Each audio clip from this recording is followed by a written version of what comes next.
Muito bem, voltamos. Ascendência of Bookworm, volume 32, volume 11 da parte 5, O Avatar da Deusa, penúltimo volume de Bookworm. E vamos! Prólogo. O prólogo se inicia com a Hermione e a Charlotte subindo aos seus quartos para finalmente descansar depois de um mundo de coisas que rolaram. E o Ferdinand também indo para os seus aposentos, tanto para descansar quanto para discutir algumas coisas pendentes junto ao Hotmilk. Entre os assuntos estavam coisas como as movimentações que eles iriam precisar que a Hermione fizesse e o melhor momento para isso. Como estavam as coisas em Arrensback, porque dada a forma abrupta que eles tomaram o controle do ducado, era muito difícil de chamar o corpo de nobres de Arrensback de confiável. Mas indo para o ponto principal que o Hotmilk queria discutir, era como eles iriam fazer a passagem do Grushsat para um novo Zente, porque ele, nesse período, checou os documentos no Templo da Soberania e não achou nada sobre o assunto, sobre o processo que eles deveriam fazer. E o Ferdinand fala que o processo normal era que os candidatos a Zente, em posse de seus livros de missionário, competissem entre si para ver qual deles tinha o livro mais completo. E o Hotmilk, confuso, então pergunta qual era do giro dedicatorial que ele estava pretendendo fazer a Hermione executar, já que aquilo não teria um propósito 100% estético. E o Ferdinand fala que ele ia pôr a Hermione para performar no altar, e como ela iria estar fazendo nele, o ciclo mágico de seleção de Zente iria ser ativo, e o caminho para os Jardins dos Princípios iria ser aberto, e a Hermione iria entrar lá e retornar com um Grushsat para entregar o novo Zente. O Hotmilk, que está anotando tudo, pergunta como eles iriam chamar aquilo, visto que não dava para chamar da cerimônia de coroação, porque provavelmente aquilo nunca mais iria se repetir no futuro. O Ferdinand nisso tem outro objetivo, que é mostrar através da performance da Hermione que o surgimento do círculo brevemente na ocasião com a Deathline foi por sua falha, não por seu sucesso. Além disso, ele queria chamar atenção para o fato do quão anormal a Hermione era e que ignorassem o fato dela ser um arquiduque de um ducado mesmo sendo uma menor de idade. E principalmente, ele queria que ninguém questionasse demais e percebesse que o Grushsat que eles iriam entregar, na verdade era só uma ferramenta mágica e não um livro de missionário real. E acertado mais uns pontos, o Ferdinand, com seu olhar afiado, pergunta o que o Hotmilk queria realmente saber ali. E o Hotmilk então questiona o Ferdinand qual foi o impacto que ser incorporada por um deus teve na Hermione. E o Hotmilk pergunta isso porque nesse período, a Hermione, que até pouco tempo atrás estava com fobia de Festones, pediu a Leonore para que ela pudesse se deslocar usando a High Beast dela. O Ferdinand narra alguns pontos do momento em que a Mechanora desceu sobre a Hermione, sem contar que ele se lembra de como a Mechanora não nutre bons sentimentos por ele, visto que ele era uma pedra no sapato do reino para conseguir um novo rei naquele momento. E o colapso do reino significaria o fim de Eomer, que por motivos mitológicos era uma figura muito querida da Mechanora. Mas o ponto é que o Ferdinand fala alguns pontos e omite outros do encontro deles com a deusa. E a formulação que eles chegam é que a Mechanora levou um conjunto de memórias importantes da Hermione, e entre elas provavelmente estavam as memórias sobre ler e fazer livros. Mais um grupo que eles sabem que provavelmente se foram as memórias que geraram a fobia dela por Festones, que levaram consigo os sentimentos ruins. Mas o que preocupa o Ferdinand é se a mãe esqueceu coisas sobre a família dela e a galera do templo, mas ele resolve deixar isso baixo porque isso poderia ser resolvido depois. E um ponto importante é que o Ferdinand proíbe de qualquer um citar a perca de memórias para Hermione, porque a última coisa que eles precisam é de alguém com uma mana divina e instável emocionalmente. E o Hotmilk, ouvindo isso, fala de usar principalmente os atendentes jurados a Hermione naquilo, porque como narrado anteriormente, a alta nobreza é intimidada e treme só de literalmente sentir a mana da Hermione. Nem se fala da baixa nobreza o que não conseguiria nem ficar próximo a ela. Mas o mesmo não afetava os atendentes jurados a ela, porque eles já estavam sendo envoltos pela mana dela e eram imunes a isso, a esses efeitos. E fechado o assunto, o Hotmilk parte e o Ferdinand se sente perdido com a boa dose de tempestade que ainda estava por vir. Indo pro volume de fato, aqui a mãe tá dando algumas ordens, organizando algumas coisas e acompanhando como andam as coisas em Arrensback. E a Hermione, entre uma coisa e outra, enquanto é carregada de um lado pro outro pela Angélica, no seu quarto, pratica giros dedicatoriais para a cerimônia que estava se aproximando. E após uma prática, a Hermione recebe algumas roupas que foram feitas voando pela galera da Companhia Gilberta. A Hermione também recebe um prendedor de cabelo, mas nisso, quando chega o nome da Tully na Hermione, ela estranha o nome, porque parecia um nome de alguém que ela deveria conhecer. E depois de se lembrar da questão da Mechanora, levando algumas memórias dela, ela fica um pouco aflita por isso. Mais pra frente, quando a mãe se reúne com o Ferdinand, ela comenta o assunto, sobre estar faltando coisas e ela não saber o porquê. Mas antes que a mãe se pilhasse com isso, o Ferdinand fala pra ela deixar isso em segundo plano até o fim do processo de escolha de um novo Zente. Depois disso, eles iriam poder fazer algo sobre, tendo em vista que ele sabia quem eram as pessoas que poderiam estar faltando. E a mãe decide confiar nele. Indo para a reunião de fato, a Marnie é colocada no assento de maior prestígio para indicar que naquela reunião a autoridade dela estava acima da autoridade da família real, e o Ferdinand e o Hatmut ficariam ao lado da Marnie, mas de pé, para mostrar que eles estavam ali do lado dela, mas na condição de inferiores. Mas dado esse preset, o primeiro a chegar é o Alb Dunkelfelder, que assim que chega e vê a Marnie, ele e a sua esposa, ao olharem a Marnie, caem de joelhos e pedem para Marnie, como Messionora, que abençoasse o ducado dele. Mas independente da Marnie meter mano, eu não sou a Messionora. Ainda assim, ele hesitou por um tempo por sentir que a Marnie era uma outra coisa naquele momento. Após esse momento, o Alb Dunkelfelder, junto à sua esposa, a Siglind, falam de como as coisas tinham se seguido recentemente. E seguindo, chega mais uma leva de convidados. Neles estavam o Troelco, sua primeira esposa, Halfrida, o Sigvald e a Adolfina, o Anastácio e a Elegantina, e o Hildebrand e a Magdalena. No caso, a Magdalena estava ali porque ela tomou parte na briga do salão e por causa das ações do Hildebrand que permitiram todos esses desenvolvimentos recentes, de modo que ele estava com suas mãos algemadas ali na sala de reunião. Após todos se curvarem para cumprimentar a Marnie, ela chamou o Sigvald para devolver o item que ele tinha dado para ela para validar as ações dela em Arnsbeck alguns volumes atrás. Mas por um descuido da Marnie, enquanto ela devolvia para o Sigvald, ela tocou o item que já não estava nos seus melhores dias e terminou de evaporar ele. E no fim, ela literalmente colocou pó na mão do Sigvald. Indo para o próximo tópico da reunião, se inicia então um relatório de todas as partes sobre o que veio acontecer e como cada ducado agiu, reagiu e colaborou. E no meio disso, a Marnie e o Ferdinand agem para deixar claro a todos o tanto que a Letícia e os nobres de Arnsbeck estavam colaborando com eles. Mas agora indo para o tópico principal da conversa, a sala é esvaziada, só ficando realmente as pessoas necessárias ali. A Marnie toma a palavra anunciando que deveria ser escolhido um novo Zente para tomar o trono, e que também, no meio disso tudo, algumas ordens dadas pelos deuses deveriam ser cumpridas. Primeiro, a fundação do reino deveria ser preenchida o mais rápido quanto possível. Segundo, a galera de Lansnave capturada que tinha mana deveria ser incorporada a Jurgen Smith. Terceiro, ninguém deveria ser morto como resultado desse processo. E quarto, todos os próximos entes elegidos deveriam obter seus livros de Messionora através de seus próprios méritos. E após escutar essas condições, uma parada que chama a atenção e é questionada é a questão de como assim a gente não vai matar a galera de Lansnave que invadiu? E a Marnie reafirma que essa era a ordem divina, e dado isso, a única solução que eles têm para aquilo é, sei lá, as catástrofes daqueles que tinham obtido uma e mandar todos pro templo, para basicamente fazer a única coisa que dava para fazer com eles sem integrá-los à sociedade nobre de fato. E nessa hora rola um pensamento por parte da Marnie que é, os malucos deixaram Lansnave e vieram tentar a sorte aqui porque eles não queriam ser só bateria de mana lá, e agora eles vão ser só bateria de mana aqui. Mas apesar da Marnie se ressentir desse destino dado a eles também não... ela não tem também como argumentar contra. Mas disso é comentado pela família real que, apesar de tudo, não era melhor dar uma cortada de cabeça nessa galera, porque essa galera poderia dar problema no futuro. Mas nisso a Marnie dá uma comida de rabo na galera da família real, mandando um... Maluco, vocês parecem que não aprendem, o reino tá nessa situação atual justamente porque vocês acham que tudo dá pra resolver matando geral. E a Marnie usa essa oportunidade para trazer à tona o tópico sobre restaurar o antigo processo de seleção de Zente, que não ia mais contar com a hereditariedade como pré-requisito. E, ao mesmo tempo, iria banir essa ideia atual de família real. Nisso, o centro de atuação do templo iria passar a ser a Academia Real, o Zente iria ser o bispo que iria liderar as cerimônias. A propósito, o momento que isso é narrado é descrito como a galera ficou pálida e o Sylvester, que estava participando também da reunião, que estava sendo feita na área de Ehrenfest da Academia Real, o maluco junto à Florência já tinha deixado a alma escapar do corpo nesse ponto. Mas seguindo, a Marnie completa dizendo que isso significava que todas as vilas e o palácio onde a família real vive deveria ser fechado e a família real deveria ir morar na academia.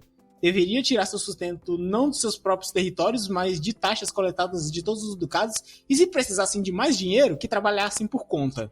E a Marnie, por fim, complementa dizendo que, como dito antes, o conceito de família real é uma distorção recente na história de Jurgen Smith e, por consequência, a galera ali da família real iria aos poucos ser dissolvida e mandada de volta aos seus ducados para suas famílias arquiducais. E ao fim de todos esses anúncios, a Marnie pergunta, algum candidato?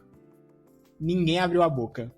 Então, se seguiu uma explicação de como não vai ser muito bacana ter vocês andando por aí, dado que vocês fizeram o reino chegar nessa merda de ponto e também não se candidatam para resolver o problema. E já que por ordem divina a execução estava proibida, toda a galera ali da família real iria de Torre de Marfim, para ficarem pelo resto das suas vidas presos com direitos a 2 refeições por dia e um livro. A mãe não entendeu a reação negativa deles, já que ela tinha negociado pra caralho por esse livro pra eles. A Elegantina então levanta a mão para perguntar se isso não poderia implicar em mais disputas futuras no reino para a coroação do Zente. E é respondido que basicamente, independente o resultado das disputas, ainda assim impediriam que o reino chegasse ao ponto que chegou atualmente. E como resposta para outra pergunta da Elegantina, é respondido que o Zente ainda assim poderia garantir que seus filhos fossem seu sucessor, isso basicamente treinando ele melhor que todo mundo e garantindo que ele tivesse, quando ele fosse mais preparado quando a hora chegasse e tivesse o livro mais completo. E o Sigvald, ouvindo tudo aquilo, meio atordoado, tendo em vista que o mundo dele estava desmoronando, ele não gozava naquela sala da autoridade que ele em toda a sua vida teve, meio que despirocou e começou a apontar dedos, procurar culpados, questionar por que a punição na família real seria mais pesada que a punição pra galera de Laisnave e Arensbeck. E no que o Sigvald despirocou, apontando o dedo pra todos os lados, a Mani ficou puta escutando ele e começou a perder a paciência e ela começou a indagar o Sigvald consecutivamente que não respondia. E ela só parou quando o Ferdinand deu um toque nela, dizendo pra ela se acalmar, porque todo mundo ali tava sendo esmagado por ela e não tava uma situação muito bonita, com direito a gente desfalecendo, Ferdinand tossindo sangue, e a Mari nesse momento cai em uma espiral de pensamento negativo pelo que ela estava causando, e que impedia ela mais ainda de parar o esmagamento. E nisso é chamado os atendentes jurados a Mine para socorrer eles naquela situação, que envolvem ela no plano prateado para conter a mana dela, mas principalmente conversa com ela para acalmar ela, e feito isso, eles se retiram da sala, e a Mine então, depois de se acalmar e tudo mais, volta pra sala e joga um heal nele, heala eles com um cajado de Filtrone, e Ferdinand recomposto manda que continuemos a reunião. E depois de toda essa cena, é perguntado se, já que era o caso e o Sigvald tinha sido o único a se candidatar ali, isso significava que ele iria ser o novo Zente? E a resposta foi sim. Mas o ponto ali é a pegadinha. A Mine termina o resto da história sobre a questão do novo Zente contando uma cláusula óbvia para impedir um espertinho ali de tentar, assim que assumir o posto, dar para trás nas conclusões tiradas ali e nas ordens divinas.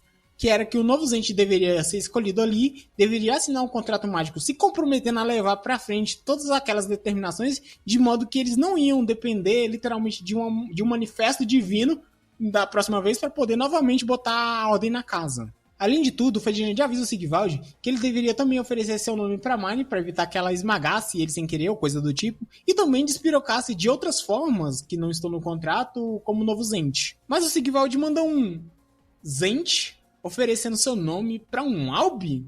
Isso é uma piada? E nessa hora o Troelco levanta a mão de uma forma digna, pedindo a vez, e com amargor ele prende o Sigvald e diz, abre aspas, por vários motivos, Sigvald, nós já deveríamos ter sido executados. Ainda assim recebemos a chance de viver e receber o Grushsite do Avatar de Meshonara. Você recusar a dar a ela seu nome e demonstrar desprazer em assinalar um contrato com os deuses faz de você um candidato inapropriado para o trono.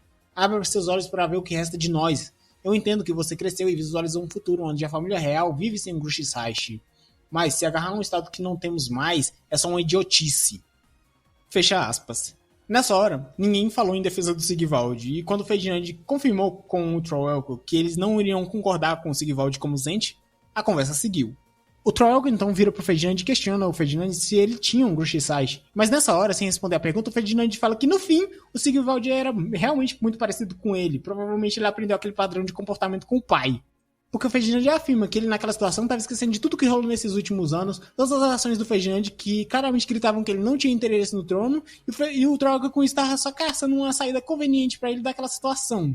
Mas apesar do Troelco afirmar que todos aceitariam qualquer um que assumisse o posto de Zente desde que ele possuísse um Grushsite, visto que ele se sustentou esse tempo todo sem ele, a opinião da Mani do Ferdinand era outra, visto que se eles simplesmente mudassem toda a organização do reino de uma hora para outra e também trocassem os regentes, isso iria criar uma área de problemas possíveis muito maiores no futuro.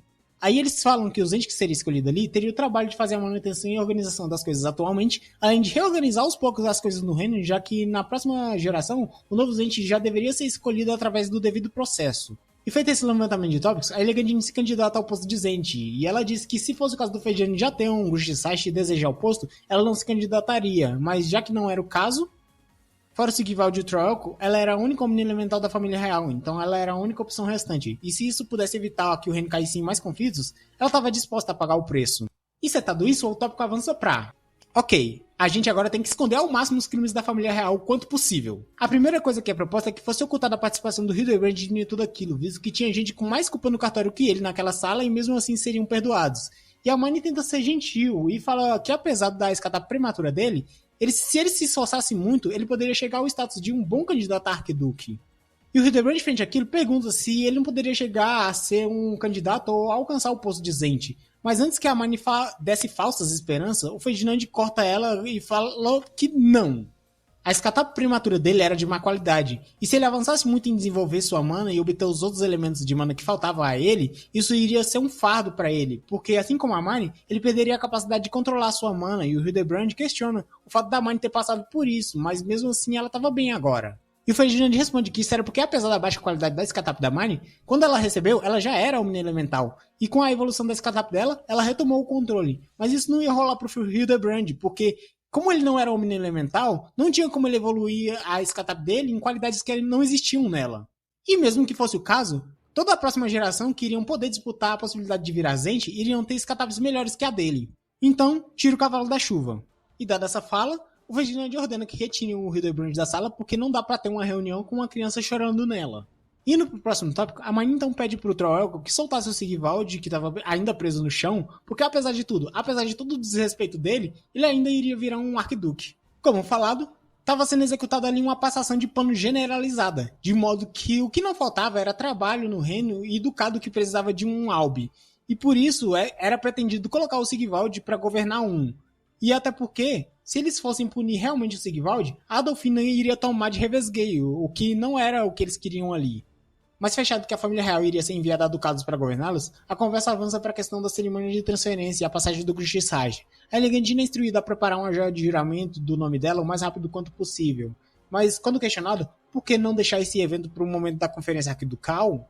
É respondido que era porque a Amanda da Hermione não poderia ficar naquele estado para sempre, e porque ela literalmente tem um ducado inteiro para comandar. E se deixasse isso para a conferência arquiducal, a Ernest Black não iria poder participar. E o Anastasia questionou que eles falavam como se fosse simples, mas onde é que eles iriam viver dali para frente?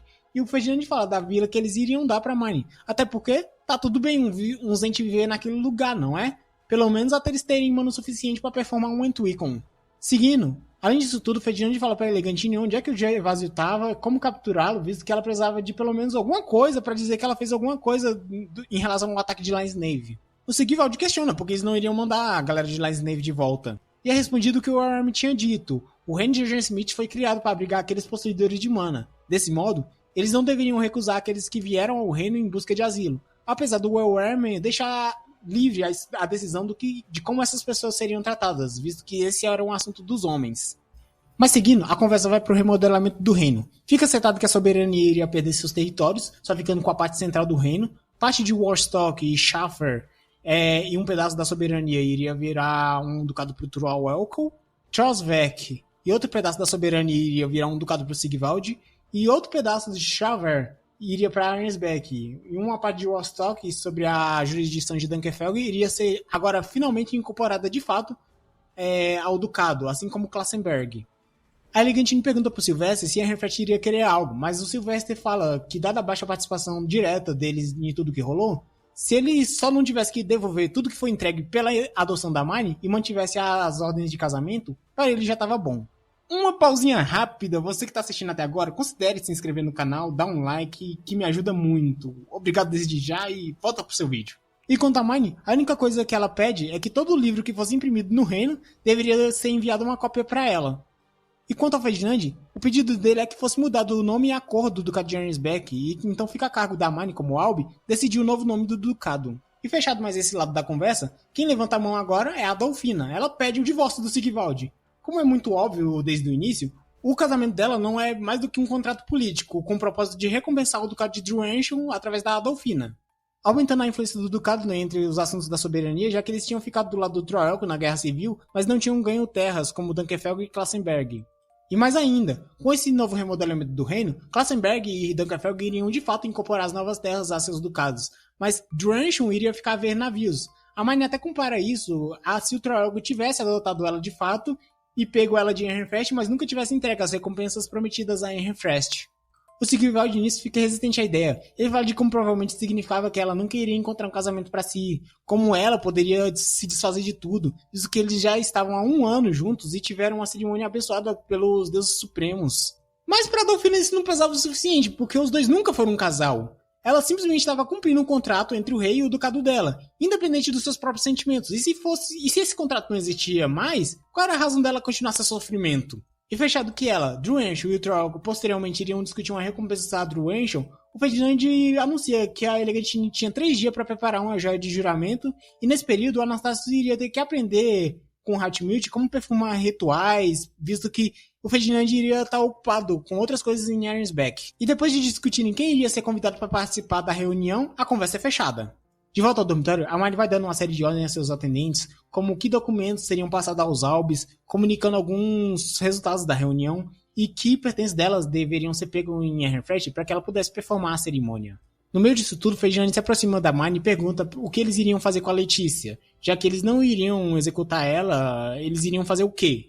A mãe sugere retornar ela para Druenchel, visto que ela é originalmente de lá, mas o Ferdinand diz que essa não é uma boa perspectiva, dado que, dados os eventos recentes, tanto em Arnsbeck e Druenchel, é difícil eles quererem ela de volta, em especial porque ela foi batizada como uma membro da família arquiducal de Arnsbeck. E depois de mais uma conversa, o Ferdinand pede para deixar a cargo dele o assunto, visto que a mãe não tinha nada em mente no momento.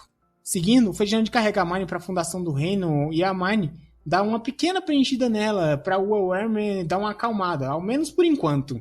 De volta ao dormitório, dias depois, enquanto a mãe está sendo ornamentada pelos seus atendentes, ela recebe um adereço que o Ferdinand tinha preparado para ela. Tanto para não atrapalhar ela na hora dos giros dedicatoriais, quanto para prevenir que a Mestre-Nora descesse no corpo dela de novo, visto que, como estamos vendo, não é algo muito saudável para ela. Já na pré-cerimônia, a Mine se encontra com a Elegantine e o Anastácio para a entrega do nome, que veio com uma certa dor por parte da Elegantine, mas o Hatmut acalma o Anastácio falando que todos os jurados da Mine até aquele momento sofreram muito mais por terem muito menos mana.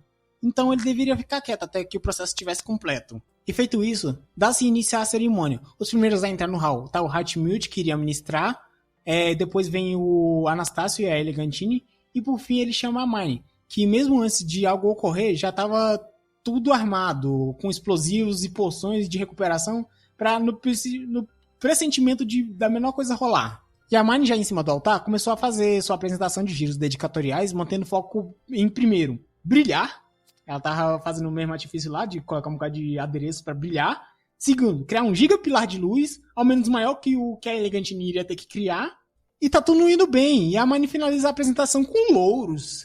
Mas quando ela solta a frase Praise be to the gods, louvados sejam os deuses, ela tá no Jardim dos Princípios na frente do Oerman, que fala que curte tanto o Ferdinand, que começa a falar pra Mine que ela realmente chegou ali depois do Quinta, que no caso é o Ferdinand, e ele não teve nenhum sinal do Terza, que no caso é o nome real do Gervásio, mas ele pôde sentir a fundação ser preenchida pela mana da Mine, o que significava que ela tinha vencido sobre a covardia do Ferdinand. E a Mine no meio disso não sabe o que falar com o Oerman. E no que a Mine tá nos próprios pensamentos, o Oerman já tá não, pode deixar que eu vou pedir pra Mestre-Nora que te dá um poder de mana assim infindável pra você já terminar de preencher a fundação lá, que eu vi que você só encheu um pouquinho, e matar aquele Quinta.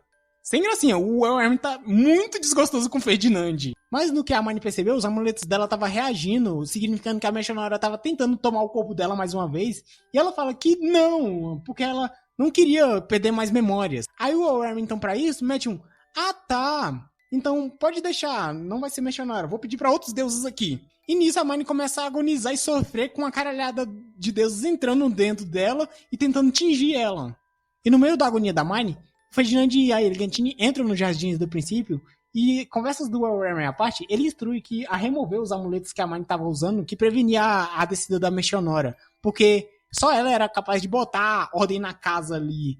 E sem muita opção, visto que a situação nada legal que a Mine estava passando, o Ferdinand, com a ajuda da Elegantine, remove o amuleto da Mine. A Mestre-Nora desce, e dessa vez ela tem uma passagem muito rápida, só para organizar as coisas.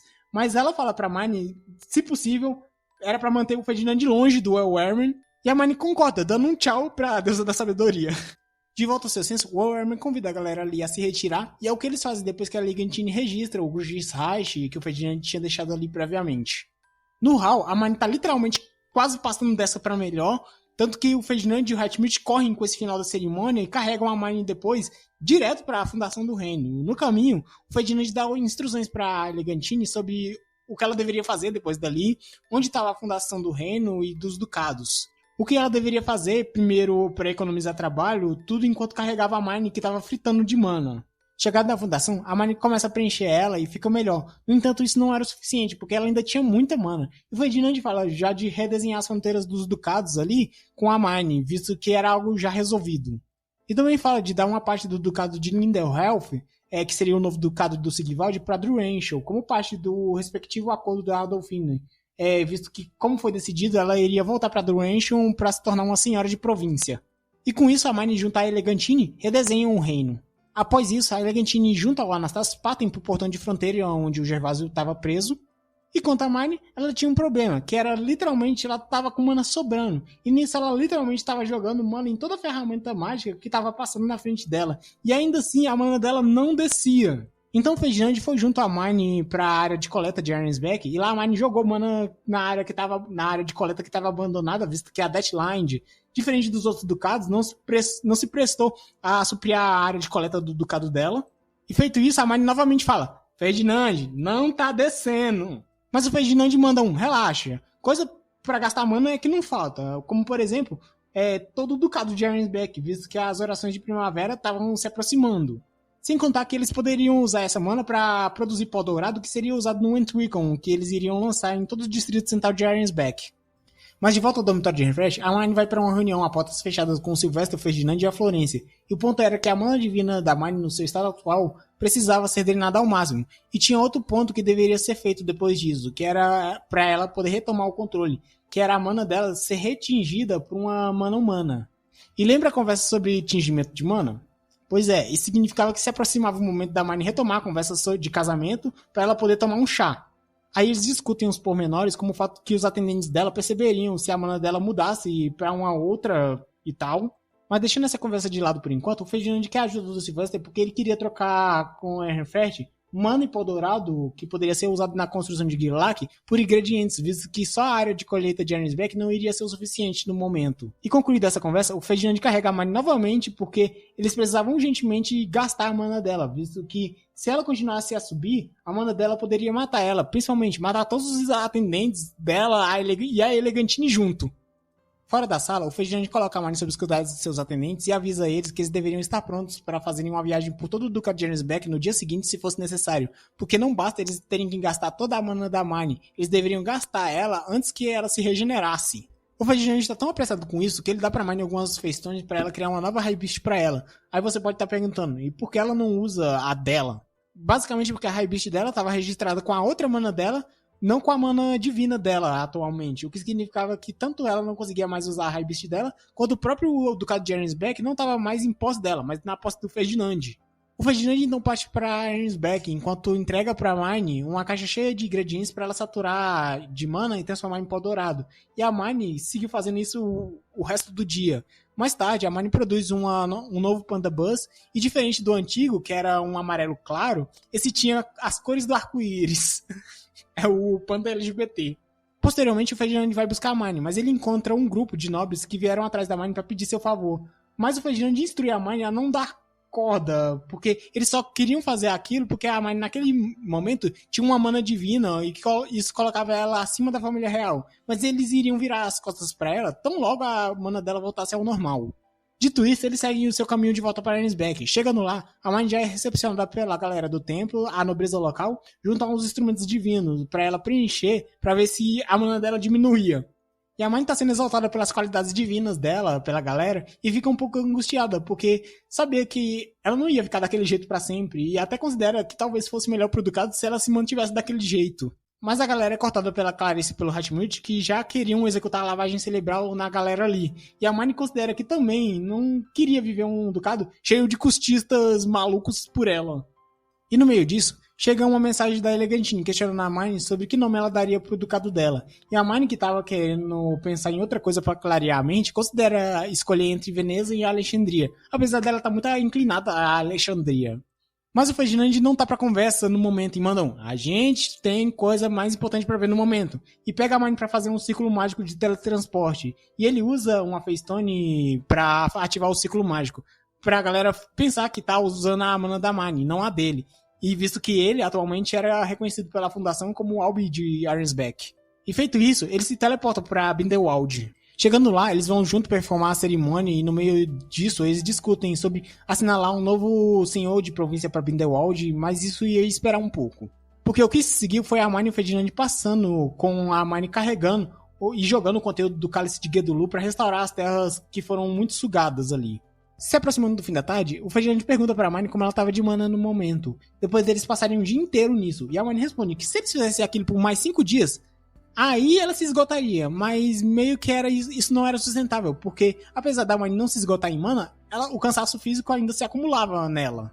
Naquela noite, a Mine puxa o Ferdinand para eles discutirem o novo nome do ducado, que meio que nesse período a Mine meio que gravou na pedra que ia ser a Alexandria. Aí fica mais ou menos aquela situação em que você pergunta pra pessoa, mas você já tem a resposta. A pergunta é mais um comunicado. E no meio disso, o Ferdinand fala que a Mine parecia estar trazendo muitas coisas da vida passada à tona dela, mas com mais frequência. E a Mine, refletindo sobre isso, percebe que parecia que as memórias dela como Hazemine e a vida dela como nobre pareciam estar intactas na cabeça dela. Mas por outro lado, tudo que dizia respeitar a vida dela como Mine, porque ela aceitou virar uma nobre, tudo tava faltando. Mas como ela disse, isso causa uma confusão, mas não necessariamente um sofrimento, porque novamente, você não sente falta de algo que você não sabe que teve, tanto que fica rodando na cabeça da Mine, o que uma fazedora de predadores tem a ver comigo? Mas ela tá confiando no Ferdinand, que disse que ia resolver esse assunto e resolve deixar isso quieto por enquanto. Seguindo, eles decidem a nova cor do ducado, que seria a mesma cor do cabelo da Mine, e o animal que representaria o ducado, que seria um Shumil. Não mais especificamente as ferramentas mágicas, não o animal Fey Beast propriamente. E quanto ao brasão, eles decidem tomar inspiração no brasão da Mine, que combinava livro, planta e tinta. No dia seguinte, a Mine tá passando mal, visto que numa mera noite de descanso foi o suficiente para, em questão de mana, ela voltar à estaca zero, depois de um dia inteiro, sem contar que ela não estava 100% descansada. Então, ela tinha que achar coisas que permitissem ela gastar mana sem precisar se esforçar fisicamente. Nisso, veio a ideia de trazer as ferramentas mágicas, instrumentos divinos e todo tipo de coisa para ela encher de mana. Aí a galera ia lá, gastar e voltar o mais rápido possível para ela encher de novo. Em especial porque estava rolando a oração de primavera e tinha muita Fey Beast que eles poderiam ir caçar ao longo do ducado. E isso é feito, e lá pro momento do almoço a galera volta onde a Mine tava, com os instrumentos vazios. O Ferdinand não tava dando muitas caras aquele dia, visto que ele tava ocupado, contactando a Refresh, falando com os Gibbs, negociando com a Elegantine e lidando com a ordem de Fey Beast que estavam vindo da antiga Warstocks, atraído pela mana que estava sendo jogada na terra de Alexandria. Além disso, no meio dessa conversa sobre combater Fey Beasts na borda do ducado, chega pra Mine uma sugestão do Ferdinand, que era de usar a lança de Lazensheft para fazer extermínios de Fey Beasts em escala, e depois usar o cajado de Flutrane para ficar recuperando a área devastada pela lança e fazendo isso em ciclo, para esvaziar a Mine. E isso é feito, e a Mine viaja pela borda do ducado fazendo a limpa de Fey Beasts no caminho. E tá funcionando, e a mana dela tava baixando, de modo que ela até conseguiu voltar a ter apetite. Mas apesar de tudo, isso nem de perto é o suficiente para ela estar em um bom estado, visto que apesar do apetite ela não consegue comer muito, e agora ela tem receio de dormir. Mas apesar disso, ela precisa descansar, e naquela noite ela tem um pesadelo relacionado às memórias e sentimentos que ela não sabia que tinha. Enquanto a Leonor, ela tava de guarda naquela noite, e vai até a cama para dizer que não foi nada. Ela tá tudo bem. Nisso, enquanto tá sendo atendida após acordar, a mãe reflete como os atendentes dela, em especial a Greja, deveriam estar muito sobrecarregados e cansados, visto que só os atendentes jurados a ela poderiam tocar nela. Isso quer dizer que praticamente todo o trabalho e serviço estava caindo em cima da Gretchen. Enquanto a mãe tá jogando mana nos instrumentos divinos e se aliviando um pouco, ela sente uma presença estranha. E nisso ela vai ter uma conversa com o Ferdinand para falar dessa presença, visto que essa presença fez ela se lembrar do Gervásio. E quando a Mine pergunta sobre, o Ferdinand fala que o Gervásio tinha sido capturado pela Elegantine e iria ter seu destino decidido durante a conferência aqui do Cal. Apesar do Ferdinand comentar que, apesar de tudo setado para capturar o Gervásio, ele ainda assim tinha conseguido capotar metade dos guardas da Elegantine e do Anastácios. O maluco era brabo, o maluco sem escatap, depois de ter ficado privado de sono, de comida, de alimentação, ainda assim conseguiu captar metade da guarda. Mas antes que a Mine perguntasse muito sobre como isso aconteceu, o Ferdinand puxou o assunto sobre o Entricon da cidade, que seria feito e como ela seria. E como seria a nova disposição das coisas, onde iria ficar a biblioteca, o templo, o castelo e o laboratório dele. A Mine queria que os plebeus também tivessem acesso à biblioteca, mas o Ferdinand nega a ideia, dados os contras práticos e sociais, mas ele inclui no projeto transformar o templo também em uma biblioteca, mas que os plebeus poderiam usar, além de fornecer aulas para abaixar a taxa de analfabetos. Também fala sobre uma reunião que vai ter que ser feita para comunicar e saber a opinião da galera da periferia de Arnsbeck e onde iriam morar a família dos Gutenbergs nela. E avançando nos tópicos, o Ferdinand fecha o tópico sobre a cidade e avança para o tópico de gastar a mana da Mine. E nisso ele considera que um gigaciclo mágico, nos moldes do que tinham na Academia Real, poderiam funcionar. Mas tinha um entrave naquilo, que é que os ciclos mágicos da Academia Real foi feito por um Zente anterior com um auxílio divino que eles não tinham ali. Mas a Mine dá uma checada no Grush site dela e encontra documentação sobre o assunto. E apesar de não ser a das mais completas, o ponto nisso tudo é que, depois da discussão dos métodos, o Ferdinand começa as preparações para produzir esse ciclo mágico, correndo contra o tempo, porque a situação da Mine estava ficando cada dia pior. No laboratório, os dois vão preparando tudo lá. Enquanto a Mine descansa num canto, visto que ela tinha se esforçado muito, ela pergunta pro Ferdinand por que dele tá fazendo tudo aquilo por ela, em especial agora que estava tudo acertado, ele poderia voltar se ele quisesse para Renfrest. E o Ferdinand dá uma pensada e responde que ele fazia isso porque eles são como família, não? Mas a Mine pensa em toda a galera, a vida na nobreza que ela teve até o momento, e sabe que por os padrões nobres, que eram os padrões do Ferdinand, aquela não era uma desculpa válida. Em especial, ir além de dar seu nome sem nenhum nível de necessidade pessoal, como o Ferdinand tinha feito. Porque o Ferdinand, para ele poder interagir com a Mine, agora que ela tava com a mana divina, ele entregou seu nome pra Mine, depois lá do evento na reunião com a família real, para ele poder conseguir interagir com a Mine e interagir com ela lá na cerimônia de coroação. Então, por que ele tava fazendo aquilo? Mas o Ferdinand não consegue responder muito quanto a isso, e ele se limita a mandar a Angélica carregar a Mine pro quarto dela para ela descansar, porque provavelmente esse ciclo mágico seria o suficiente para zerar a mana dela. Já indo para executar o processo, o Ferdinand acompanha a Mine nisso, visto que ela estaria zerada ao fim do processo, e nesse momento ela seria retingida. E os atendentes da Mine não suspeitam, visto que a mana da Mine que o Ferdinand apresentou para fazer isso era similar ao que a Mine tinha antes de rolar todo o processo. E então tudo prossegue sem suspeitas. E a Mine aproveita para perguntar novamente pro Ferdinand, mas novamente sem resposta, do porquê ele estava atualmente fazendo tudo aquilo, do que ele estava atrás no momento. Então se iniciou o cast da magia de grande escala, com o ciclo mágico que envolve o ducado inteiro de Alexandria, onde rola toda uma narração dele se estendendo através do interior do ducado, chegando nas bordas do ducado, e como cada pessoa que estava a cargo de proteger um galho de Eowerman, que o Ferdinand afanou enquanto ele estava nos jardins do princípio, estava contemplando aquela situação, além de ter pessoas de outros ducados, que normalmente estavam passando nas bordas, eles estavam vendo aquela situação, aquela coisa louca acontecendo. E com esse cast dessa magia de grande escala sobre todo o ducado de Alexandria, finalizamos esse volume de Bookworm. Obrigado a todos que escutaram. Falou!